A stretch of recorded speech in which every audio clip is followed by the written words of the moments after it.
C'est une décision majeure dans l'actualité internationale, vous l'avez sûrement déjà vu passer dans la journée. La Cour pénale internationale a demandé l'arrestation du Premier ministre israélien Benjamin Netanyahou, mais aussi de son ex-ministre de la Défense Yoav Gallant, ainsi que de Mohamed Deif, un chef du Hamas. Mais alors, quelles sont les accusations officiellement adressées par la Cour? Risque-t-il réellement la prison? Et que va-t-il se passer désormais? Salut, c'est Hugo, j'espère que vous allez bien. C'est donc le sujet à la une des actualités du jour. Bienvenue au passage à tous les nouveaux parmi vous qui s'abonnent et qui suivent ce format. Vous êtes de plus en plus nombreux, que ce soit sur YouTube ou alors d'ailleurs en version podcast sur toutes les applications de podcast. Je voulais vous remercier tout simplement pour votre confiance ces derniers jours. La Cour pénale internationale, c'est donc une juridiction internationale chargée de juger parmi les crimes les plus graves, génocide, crimes contre l'humanité ou encore crimes de guerre. Le procureur de la Cour pénale internationale avait déjà demandé au mois de mai à ce que des mandats d'arrêt soient émis pour arrêter ces politiques. Et donc, ces mandats d'arrêt avaient été demandés par le procureur, ils n'avaient pas été encore validés. Entre-temps, et comme c'est le cas depuis plusieurs années, les services de renseignement israéliens avaient multiplié des opérations visant à dissuader la Cour. À ce propos, le média britannique The Guardian dévoilait dans une longue enquête il y a quelques mois les méthodes employées entre espionnage et menaces. Je vous mets des liens directement en description si vous voulez en savoir plus. Mais ce jeudi donc, c'est officiel, des mandats d'arrêt ont été émis contre Benjamin Netanyahou, contre un ex-ministre de son gouvernement, ainsi que contre un leader du Hamas. Plus précisément, dans le détail, la CPI a justifié sa décision d'émettre des mandats d'arrêt en expliquant qu'elle a, je cite, des motifs raisonnables de croire que le Premier ministre israélien Benjamin Netanyahou et son ex-ministre de la Défense portent la responsabilité pénale des crimes suivants. Je cite, le crime de guerre consistant à utiliser la famine comme crime de guerre, ainsi que des crimes contre l'humanité, parmi lesquels, je cite toujours, des meurtres, persécutions et autres actes inhumains commis à Gaza. Mais je le disais, les deux hommes ne sont pas les seuls concernés, puisqu'il y a aussi Mohamed Deif, l'un des chefs du Hamas, considéré comme l'un des architectes de l'attaque du 7 octobre, qui est lui aussi visé par un mandat d'arrêt. La Cour dit avoir des motifs raisonnables de croire qu'il est responsable notamment de crimes contre l'humanité que sont, je cite, le meurtre, l'extermination, la torture, le viol et d'autres formes de violences sexuelles, ainsi que des crimes de guerre que sont le meurtre, les traitements cruels, la torture, la prise d'otage, les atteintes à la dignité de la personne, le viol et d'autres formes de violences sexuelles. Maintenant, il faut noter que Mohamed Deif aujourd'hui est présumé mort. En tout cas, Israël a annoncé il y a quelques semaines l'avoir tué. Simplement, aujourd'hui et au moment où ces mandats d'arrêt sont émis, la Cour pénale internationale n'a pas suffisamment de preuves formelles prouvant donc cette mort, et la Cour a donc décidé tout de même d'émettre ce mandat. Bon, et dernier élément, pour ceux qui ont suivi, on en avait parlé il y a quelques mois, deux autres leaders du Hamas étaient aussi concernés par la demande du procureur, sauf que ces deux membres en question, ces deux chefs du Hamas, ont été tués entre-temps. Alors, que peut-il se passer désormais et quelles ont été les réactions? Bon, déjà, il faut comprendre que tous les pays du monde ne sont pas membres de la Cour pénale internationale. Pour être membre de cette cour, il faut avoir signé et ratifié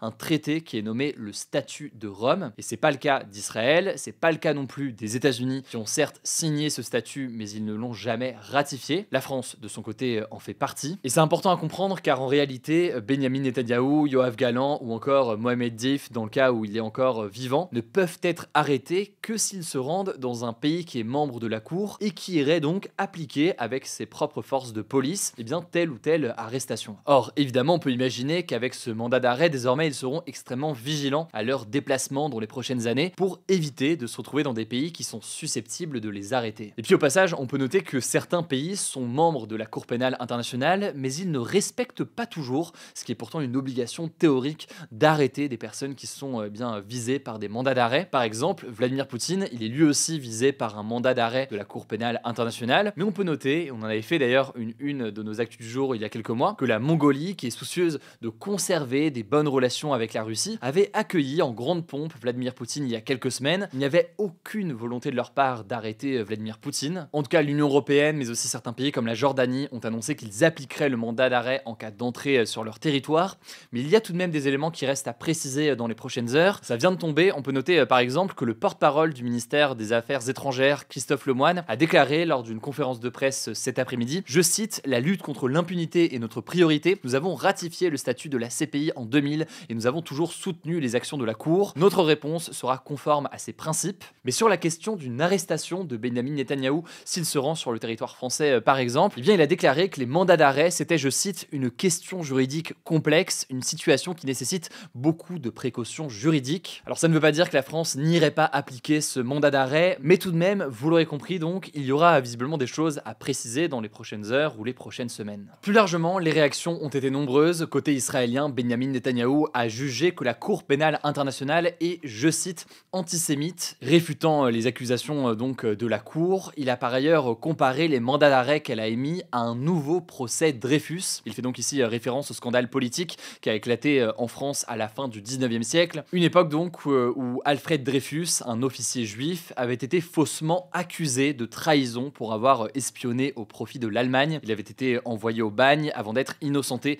et réhabilité quelques années plus tard. Le Hamas, de son côté, a quant à lui salué, je cite, une étape importante vers la justice. Du côté des États-Unis, qui est donc l'allié historique d'Israël, Mike Waltz, qui est un proche de Donald Trump, qui deviendra conseiller à la sécurité nationale lorsque Trump sera officiellement nommé président des États-Unis, eh bien Mike Waltz a déclaré sur X, je cite, la CPI n'a aucune crédibilité et Israël a défendu son peuple et ses frontières en toute légalité contre les terroristes génocidaires. Fin de citation. Par ailleurs, comme Benyamin Netanyahou, il dénonce, je cite, un parti pris ou un biais antisémite de la CPI et de l'ONU. Voilà donc pour les premières déclarations, sachant que, je le disais, on continuera à voir aussi la position de la France dans les prochains jours et on verra aussi d'ailleurs si cette décision a d'autres impacts ou a un impact d'une façon ou d'une autre sur l'évolution de la situation. À noter en tout cas qu'en parallèle, à Gaza, la situation humanitaire est toujours catastrophique. Les autorités locales du Hamas évoquent un bilan dépassant les 43 000 personnes tuées. L'ONU, de son côté, évoque 70% de victimes de la guerre à Gaza qui seraient des femmes et des enfants. On continuera bien entendu à suivre la situation sur ce format, mais aussi, vous le savez, directement sur Instagram